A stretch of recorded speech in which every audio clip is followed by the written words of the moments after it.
8:13 de la mañana, avanzamos el día de hoy, estamos en vivo, es la hora del este en los Estados Unidos y ya está con nosotros nuestra compañera Gabriela Peroso para ponernos en perspectiva con todos estos temas que están en el tapete. Gaby, feliz día, bienvenida. Feliz día también para ti y para todos, Marjorie. Gaby, quisiera que comenzáramos por esta noticia, todas las reacciones que ha traído, lo que significa el derrocamiento del régimen por más de 50 años en Siria y qué impacto pudiese tener esto en Venezuela, porque algunos analistas han dicho que senta un precedente para el resto de las dictaduras en el mundo. Sí, es que definitivamente cada vez que un régimen de esa naturaleza cae, le da esperanza a los demás que están justamente sometidos a un poder absoluto. Y adicionalmente recordar que el propio Hugo Chávez había recibido a este dictador que hizo que más de 10 millones de sirios tuvieran que abandonar su tierra, estar por todas partes del mundo, ser la masa migratoria más importante del mundo y que en apenas 24 horas estaban volviendo. Ese Hugo Chávez decía que él era el líder del mundo nuevo que traería la paz y justamente hemos visto cómo han vivido una guerra civil por más de 7 años que finalmente termina con el derrocamiento del dictador. Y adicionalmente para los venezolanos muchas veces los analistas dicen la dictadura de Nicolás Maduro no va a caer sencillamente porque tiene el apoyo de grandes actores mundiales como Rusia e Irán. Precisamente Rusia e Irán tenían intereses mucho más profundos en Siria y sin embargo luego de que los rebeldes fueron escalando y en 7 días llegaron a la capital, no hubo Rusia y no hubo Irán que pudiera proteger a esos dictadores y por tanto entonces los venezolanos sienten cierta esperanza de que sí es posible derrocar estos regímenes. Sin embargo, hay que tomar en cuenta que hay diferencias muy marcadas entre lo que ocurre en esa nación y en Venezuela. Esto realmente fue a la fuerza, de manera violenta, que es derrocado este dictador. El tema de Venezuela es completamente distinto, pero me llama la atención cómo varios actores y a través de Telesur han estado tratando de marcar diferencias porque definitivamente les asusta y veíamos también el mensaje que daba María Corina Machado de tenerle miedo al miedo. Yo creo que esto por lo menos le imprime un nuevo espíritu al pueblo venezolano de que todo siempre es posible.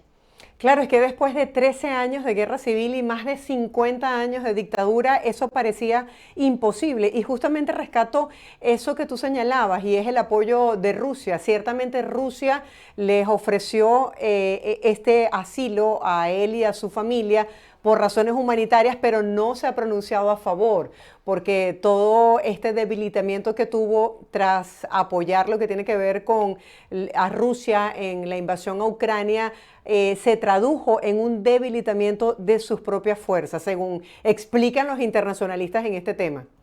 Sí, es que el apoyo que le daba Rusia a Siria no se limita justamente al el tema de Ucrania. Se ha hecho una alianza durante décadas entre Rusia y dicen que incluso Siria pudo ganar parte de lo que fue todo ese tema de las primaveras, todo el tema que hubo con Israel hace ciertos años a través del apoyo de Rusia. Ellos tenían una cooperación directa en prácticamente todo porque la posición geográfica de Siria era muy ventajosa para Rusia, pero justamente le marca que Rusia no es tan poderosa como vende serlo y adicionalmente Irán, muy golpeada con el tema de Israel, también ve cómo cada vez está más débil en la plataforma mundial. Sí, quisiera hacer la transición a otro tema de interés y tiene que ver con el presidente electo de los Estados Unidos que asume el próximo 20 de enero.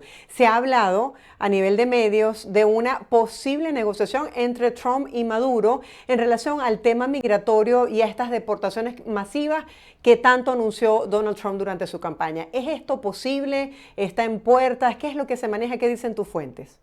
Yo no lo sé, Marjorie, porque a mí, y ayer lo decía Leopoldo López en un evento acá en Miami, me suena que hay mucho lobby detrás de todos estos artículos de prensa, porque están como forzando algo cuando no se han dado aún las reuniones formales y adicionalmente tomar en cuenta que Marco Rubio y su círculo tendría una posición completamente distinta. Yo creo que esta es como una retórica que quieren impulsar diciendo Trump, necesitas a Venezuela para recibir a los migrantes. No necesariamente es así, incluso han hablado de deportar a los venezolanos a un tercer país, no necesariamente tienen que sentarse a negociar para que Donald Trump cumpla una promesa de campaña. Están ligando ese tema también con el tema petrolero. El día de ayer en FIU se dio una importante reunión de varios países del Foro Mundial que atiende justamente a las autocracias del mundo.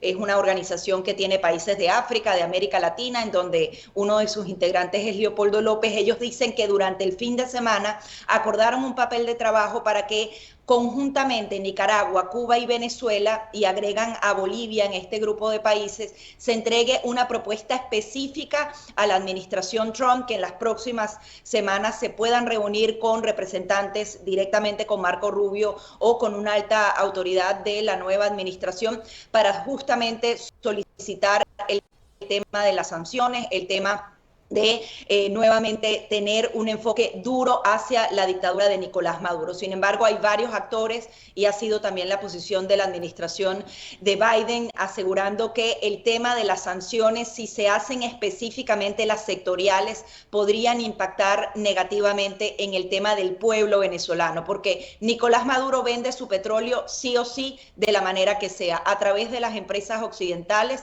o a través del mercado negro. Si no se renuevan las licencias, Nicolás Maduro estaría vendiendo ese petróleo nuevamente a todos los actores oscuros. Y el dinero que está entrando, que de alguna manera reduce la inflación, tiene cierto impacto positivo en la economía venezolana, ya no entraría por allí porque no podría entrar a través del Banco Central de Venezuela y esto podría entonces afectar adicionalmente el tema de la ayuda humanitaria que se ha quedado represada en más de un 50% durante el 2024. Entonces, son muchas aristas que hay que estudiar, pero no creo tanto en un Donald Trump negociando directamente con Maduro sencillamente por el tema de los migrantes y por el tema petrolero, porque también su posición es tener autonomía, no depender de ningún país en materia petrolera. Entonces, no sé hasta dónde esos artículos se vayan a materializar a partir del mes de enero.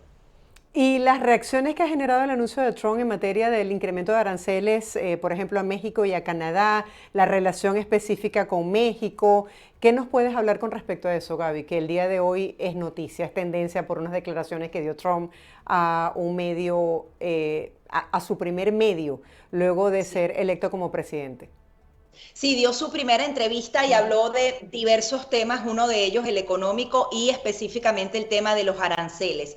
Él está hablando, si hablamos del tema de Canadá y de México, imponer aranceles para que ellos pongan control en la frontera y pongan control en la entrada de drogas hacia Estados Unidos. Es una presión que está ejerciendo, pero adicionalmente en esa misma entrevista él aseguraba que prácticamente él está subsidiando con billones de dólares a Canadá y a México por todo el tema comercial. Recuerden que hay un tratado de libre comercio que obviamente favorece siempre a los más débiles, por así decirlo. Canadá y México tienen una cantidad de ventajas. Él dice que hay que estudiar ese tema específicamente, pero adicionalmente lo liga al control en las fronteras. En el tema de Canadá no es tan marcado, pero en el tema de México sí, porque hemos visto cómo México se hace el loco, por así decirlo, y deja que todos esos migrantes entren, y cuando Estados Unidos lo medio presiona, ahí sí se ponen con más controles en las fronteras entre México y los demás países de América Latina. Entonces, están presionando. No sabemos si eso se va a hacer, no sabemos si es parte de la negociación que va a tener Donald Trump para hacer un nuevo tratado de libre comercio. Eso también podría estar en puertas y en definitiva México y Canadá se verían impactados, pero también dicen que Estados Unidos tendría un impacto quizás menor al de esas naciones, pero sí un impacto definitivo porque hay muchísimas compañías que durante años se han beneficiado de eso y al final benefician a los consumidores con los precios. La mayoría de los analistas dicen que el tema de los aranceles termina siendo perjudicial a largo plazo e incluso a mediano plazo. Pero hay quienes dicen que son parte de las tácticas de negociación de Donald Trump para presionar en materia de seguridad fronteriza y presionar para tener mejores tratos y tratar entonces de recuperar la industria nacional, porque ese también es uno de los compromisos que tenía él con los electores que votaron por él, que él iba justamente a imponer a los extranjeros para beneficiar a los productos hechos aquí en Estados Unidos. Entonces, esto va a ser bien complicado y realmente creo que nadie puede predecir realmente cuáles serán las acciones específicas que él va a avanzar. Vamos a retomar el tema de Venezuela, Gaby, si te parece. Hoy estamos conmemorando lo que fue esta aprobación, esta Declaración Universal de los Derechos Humanos por parte de la ONU. Y en el caso específico de Venezuela, quisiera que habláramos sobre lo que están haciendo algunas organizaciones en el exilio, como en el caso específico de Estados Unidos, en ese encuentro que hablaste sobre lo que está ocurriendo en este momento con los presos políticos en el país de cara al próximo 10 de enero. Sí, fue un evento bien importante porque ellos han creado un manual para uso de los familiares de los presos políticos, por ejemplo, y es increíble verlo porque al final es un tema universal. Ellos, Sí. por ejemplo, tienen asociación con familiares de presos políticos en Uganda y otros países de África, y al final la realidad es exactamente la misma, una autocracia que presiona a los familiares para que no denuncien que su familiar está detenido por razones políticas, la manera en la que actúan. Entonces lo van haciendo en 4 dimensiones distintas, el tema político, incluso que el familiar entienda por qué su familiar se puede considerar un preso político o no, porque también hay unos que se aprovechan del tema de presos políticos cuando se trata de presos comunes. Entonces es como un manual de actuación que incluso tiene hasta el área emocional, cómo el familiar está en niveles altísimos de miedo, de desesperación, y cómo ese tipo de emociones puede impedir que él defienda de la manera más efectiva a su familiar. Entonces me llamó muchísimo la atención la presentación de este manual. Adicionalmente hablaban de cómo están las democracias en el mundo. Eso lo hemos hecho a través de Freedom House y de otras organizaciones, que antes un 40% de la población mundial se encontraba sometida a dictaduras o autocracias. Ese número se ha elevado este año a casi el 70%, es decir, el mundo está en uno de los momentos más oscuros y menos libres en su historia, y es por eso que se hace esta asociación de países que adicionalmente sirve para hacer papeles de trabajo. No es lo mismo que vayan venezolanos a presentar algo, por ejemplo, a la nueva administración de Estados Unidos o a la Unión Europea, que lo hagan en conjunto, que digan, bueno, entiende a Cuba, Nicaragua, Venezuela, y ellos agregan a Bolivia como un todo que tiene una misma realidad, con presos políticos sin separación de poderes. Eso es mucho más poderoso, y es por eso que este tipo de organizaciones son tan buenas y son tan efectivas, porque pueden hacer ese trabajo colectivo de una manera que la diplomacia pueda resolver asuntos más grandes y de una manera más fácil. Sí, hablando sobre derechos humanos, mucha gente se está preguntando en este momento qué irá a pasar el próximo 10 de enero en relación a lo que ha sido el anuncio que hizo días atrás Edmundo González Urrutia de que va a viajar al país, de que va a tomar posesión y de que está preparado para cualquier tipo de acción. Quisiera que rescatáramos lo que ha sido su discurso, al igual que el de María Corina Machado, con respecto a las expectativas que se tienen para el 10 de enero. Bueno, las expectativas son gigantes, pero el gran tema, y estuve hablando con muchas de las personas que estaban en el evento ahí, off the record, y realmente no se sabe cuál sería la estrategia.